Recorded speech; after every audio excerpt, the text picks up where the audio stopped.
नमस्कार, राधे राधे, जय श्री कृष्णा। मैं आस्था मेरे चैनल वृंदे राखी पर आपका स्वागत करती हूँ।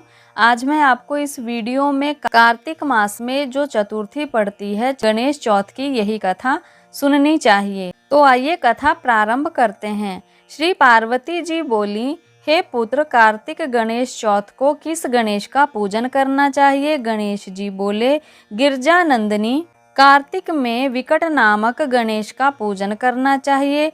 चंद्रोदय के समय अर्घ देकर भोजन करना चाहिए। पूर्व समय में अगस्त्य मुनि नामक एक ऋषि थे। वे समुद्र के किनारे कठोर तप कर रहे थे। वहां से कुछ दूरी पर एक मादा पक्षी अपने अंडों को से रही थी। उसी समय समुद्र का बहाव आया और अंडों को बहा ले गया। वह मादा पक्षी बहुत दुखी हुई और उसने प्रतिज्ञा की कि मैं समुद्र जल को समाप्त कर दूंगी और अपनी चोंच से समुद्र जल को फेंकने लगी।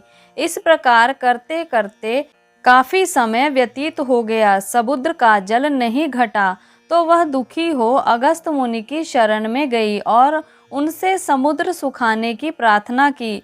तब अगस्त मुनि को चिंता हुई कि मैं समुद्र को किस प्रकार पी सकूंगा। तब महामुनि ने गणेश जी का स्मरण किया और संकट चौथ का व्रत किया। 3 मास के व्रत के पश्चात गणेश जी प्रसन्न हुए और अगस्त मुनि को जल सुखाने के लिए आशीर्वाद दिया। गणेश जी के व्रत की कृपा से अगस्त मुनि सुखपूर्वक समुद्र को पी गए। इसी व्रत के प्रभाव से अर्जुन ने भी अपने शत्रुओं पर, जो कि बहुत बलशाली थे, उन पर विजय प्राप्त की।